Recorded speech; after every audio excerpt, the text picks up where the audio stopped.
Hi friends, ಎಲ್ಲರಿಗೂ ನಮಸ್ಕಾರ. ಇವತ್ತು ನಾನು ಚಳಿ ಇದೆಯಲ್ವಾ, ಹಾಗಾಗಿ ಬಿಸಿ ಬಿಸಿಯಾಗಿ ಏನಾದರೂ ರೆಸಿಪಿ ಮಾಡೋಣ ಅಂದ್ಬಿಟ್ಟು ಪಕೋಡಾನ ಮಾಡ್ತಾಯಿದ್ದೀನಿ. ನಾನು ಮಾಡ್ತಿರೋದು ಈರುಳ್ಳಿ ಪಕೋಡ.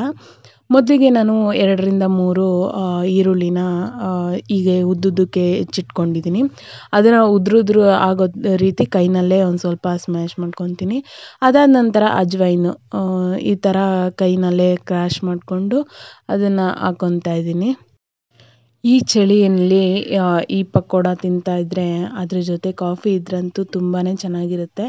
ನಾನು ಇದನ್ನು ರಾತ್ರಿ ಊಟಕ್ಕೆ ನೆಂಚ್ಕೊಳ್ಳೋದಕ್ಕೆ ಅಂತ ಮಾಡ್ಕೊತಾ ಇದ್ದೀನಿ. ಇನ್ನು ಅಜ್ವೈನೆಲ್ಲ ಹಾಕ್ಕೊಂಡಾದ್ಮೇಲೆ ಇದಕ್ಕೆ ಸ್ವಲ್ಪ ರುಚಿಗೆ ತಕ್ಕಷ್ಟು ಉಪ್ಪನ್ನು ಹಾಕ್ಕೊತಾ ಇದ್ದೀನಿ. ಉಪ್ಪನ್ನು ನೋಡ್ಕೊಂಡು ಹಾಕ್ಕೊಳ್ಳಿ. ಒಂಚೂರು ಜಾಸ್ತಿ ಆದ್ರೂ ತಿನ್ನೋಕ್ಕೆ ಅಷ್ಟಾಗಿ ಇಷ್ಟ ಆಗಲ್ಲ, ಹಾಗಾಗಿ ರುಚಿಗೆ ತಕ್ಕಷ್ಟು ಉಪ್ಪನ್ನು ಹಾಕ್ಕೊಳ್ಳಿ. ಅದಾದ ನಂತರ ಸ್ವಲ್ಪ ಅಚ್ಚ ಖಾರದ ಪುಡಿನ ಹಾಕ್ಕೊತಾ ಇದ್ದೀನಿ. ಅದ್ರ ಜೊತೆಗೆ ಒಂದು ಸ್ಪೂನಷ್ಟು ಧನಿಯಾ ಪುಡಿನ ಹಾಕ್ಕೊತಾ ಇದ್ದೀನಿ. ಇದು ಆಪ್ಷನಲ್ಲು, ಹಾಕ್ಕೊಂಡ್ರೆ ಹಾಕ್ಕೋಬೋದು, ಏನಿಲ್ಲ. ನಾನು ಹಾಕ್ಕೊಂಡಿದ್ದೀನಿ. ಇನ್ನು ಅದಾದ ನಂತರ ಕಡಲೆ ಹಿಟ್ಟನ್ನು ಹಾಕ್ಕೊತಾ ಇದ್ದೀನಿ. ಕಡಲೆ ಹಿಟ್ಟಿನ ಜೊತೆಗೆ ಸ್ವಲ್ಪ ಅಕ್ಕಿ ಹಿಟ್ಟನ್ನು ಸಹ ಸೇರಿಸ್ಕೋಬೋದು, ಆದರೆ ನಾನು ಅಕ್ಕಿ ಹಸಿಟ್ಟೇನು ಹಾಕ್ಕೊತಾ ಇಲ್ಲ. ಅಕ್ಕಿ ಹಸಿಟ್ಟು ಹಾಕಿಸ್ಕೊಂಡ್ರೆ ಇನ್ನೂ ಸ್ವಲ್ಪ ಕ್ರಿಸ್ಪಿಯಾಗಿ ಬರುತ್ತೆ. ನಾನು ಸೋಡಾ ಏನು ಹಾಕ್ಕೊಳ್ಳೋದಿಲ್ಲ. ಏನೇ ಬಜ್ಜಿ ಮಾಡಿದ್ರೂ, ದೋಸೆ ಹಿಟ್ಟು ಏನಕ್ಕೂ ನಾನು ಸೋಡಾನ ಬಳಸೋದಿಲ್ಲ. ಏನಕ್ಕಾದರೂ ಹಾಕಲೇಬೇಕು ಅನ್ನೋ ಐಟಮ್ಸಿಗೆ ಮಾತ್ರ ನಾನು ಸೋಡಾನ ಬಳಸ್ತೀನಿ. ನಮ್ಮ ಮನೇಲಿ ಹೇಳ್ಬೇಕಂದ್ರೆ ಸೋಡಾ ತರೋದೇ ಇಲ್ಲ. ಇನ್ನು ಇದನ್ನು ಹಂಗೇನೆ ಇದು ಕಡಲೆ ಹಿಟ್ಟನ್ನು ಹಾಕಿ ಎಲ್ಲ ಪದಾರ್ಥನ ಹಾಕಾದ್ಮೇಲೆ ಈ ರೀತಿ ಮಿಕ್ಸ್ ಮಾಡ್ಕೊಬೇಕು. ಚೆನ್ನಾಗಿ ಮಿಕ್ಸ್ ಮಾಡ್ಕೊಂಡು ನಂತರ ಆಮೇಲೆ ಸ್ವಲ್ಪನೇ ನೀರನ್ನು ಹಾಕಿ ಗಟ್ಟಿಯಾಗೆ ಕಲಿಸ್ಕೋಬೇಕು. ತೆಳ್ಳಗಂತೂ ಮಾಡ್ಕೊಬಾರ್ದು, ಪಕೋಡ ಆವಾಗಲೇ ಚೆನ್ನಾಗಿ ಬರೋದು. ತೆಳ್ಳಗಾಯಿತು ಅಂದರೆ ಅದು ಪಕೋಡ ಆಗಲ್ಲ, ಬೋಂಡ ಆಗಿಬಿಡುತ್ತೆ. ಆದಷ್ಟು ನೀರನ್ನು ಕಮ್ಮಿನೇ ಹಾಕ್ಕೊಂಡು ಗಟ್ಟಿಯಾಗೆ ಕಲಿಸ್ಕೊಬೇಕು. ಗಟ್ಟಿಯಾಗಿ ಕಲಿಸ್ಕೊಂಡ್ರೇ ಚೆನ್ನಾಗಿ ಕ್ರಿಸ್ಪಿಯಾಗಿ ಆ ಈರುಳ್ಳಿ ಲೇಯರ್ ಇರುತ್ತಲ್ಲ, ಹಂಗೆ ಪಕೋಡ ರೀತಿ ಚೆನ್ನಾಗಿ ಬರುತ್ತೆ. ಇದಕ್ಕೆ ಕರಿಬೇವು ಸಹ ಹಾಕ್ಕೊಬೋದು, ಚೆನ್ನಾಗಿರುತ್ತೆ. ನಾನು ಕರಿಬೇವು ಹಾಕ್ಕೊಳ್ಳಿಲ್ಲ.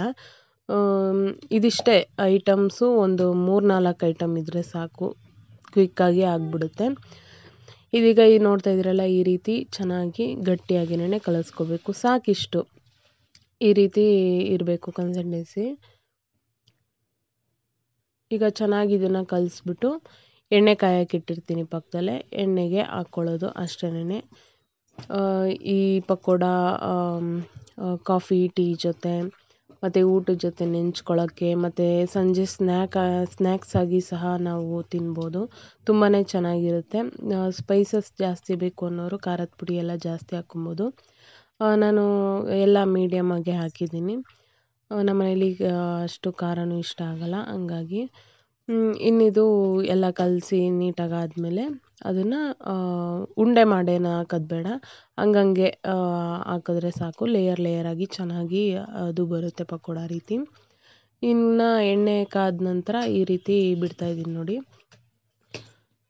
ನಾವು ಉಂಡೆ ಮಾಡಿಬಿಡಬಾರ್ದು, ಅದು ನಾವು ತೊಗೊತೀವಲ್ಲ ಹಾಗೇನೆ ಹಾಕ್ಬಿಡ್ಬೇಕು. ನಾನು ಚಿಕ್ಕ ಬಾಣಲೆ ಆಗಿರೋದ್ರಿಂದ ಒಂದು 7ರಿಂದ 8 ಇಡಿಸುತ್ತೆ ಅಷ್ಟೇ ಇದು. ಅದಾದ ನಂತರ ಚೆನ್ನಾಗಿ ಇದನ್ನು ಒಂದು ಸೈಡು ಬೆಂದಾದ್ಮೇಲೆ ಇನ್ನೊಂದು ಸೈಡು ಅದನ್ನು ಮುಂದೆ 2 ಕಡೆನೂ ಚೆನ್ನಾಗಿ ಬೇಯಿಸ್ಕೊಬೇಕು. ಆವಾಗ ಈ ರೀತಿ ಪಕೋಡ ಚೆನ್ನಾಗಾಗುತ್ತೆ. ನಾನು ಒಂದು 2-3 ಸತಿ ಹಾಕ್ಕೊಂಡೆ. ಕರಿಬೇವು ಸಹ ಹಾಕ್ಕೊಂಡೆ, ಲಾಸ್ಟಿಗೆ ಹಾಕಿದ್ದೀನಿ. ತುಂಬಾ ಚೆನ್ನಾಗಾಗಿತ್ತು. ಇದಿಷ್ಟೇ ಫ್ರೆಂಡ್ಸ್, ಇವತ್ತಿನ ದಿನದ ವಿಡಿಯೋ ಇದಾಗಿತ್ತು. ಈ ವಿಡಿಯೋ ಏನಾದರೂ ನಿಮಗೆ ಇಷ್ಟ ಆದರೆ ಲೈಕ್ ಮಾಡಿ, ನಿಮ್ಮ ಫ್ರೆಂಡ್ಸ್ ಆ್ಯಂಡ್ ಫ್ಯಾಮಿಲಿಗೂ ಶೇರ್ ಮಾಡಿ. ನೀವು ಟ್ರೈ ಮಾಡಿ ಹೇಗೆ ಬಂತು ಅನ್ನೋದನ್ನು ಕಮೆಂಟ್ ಮಾಡಿ ತಿಳಿಸಿ. ಹಾಗೆ ತಪ್ಪದೇ ಸಬ್ಸ್ಕ್ರೈಬ್ ಮಾಡ್ಕೊಳ್ಳಿ. ಸಬ್ಸ್ಕ್ರೈಬ್ ಮಾಡ್ದೇ ನೋಡ್ತಾ ಇರ್ತೀರ, ಹಾಗಾಗಿ. ಓಕೆ ಫ್ರೆಂಡ್ಸ್, ಟೇಕ್ ಕೇರ್, ಬಾಯ್.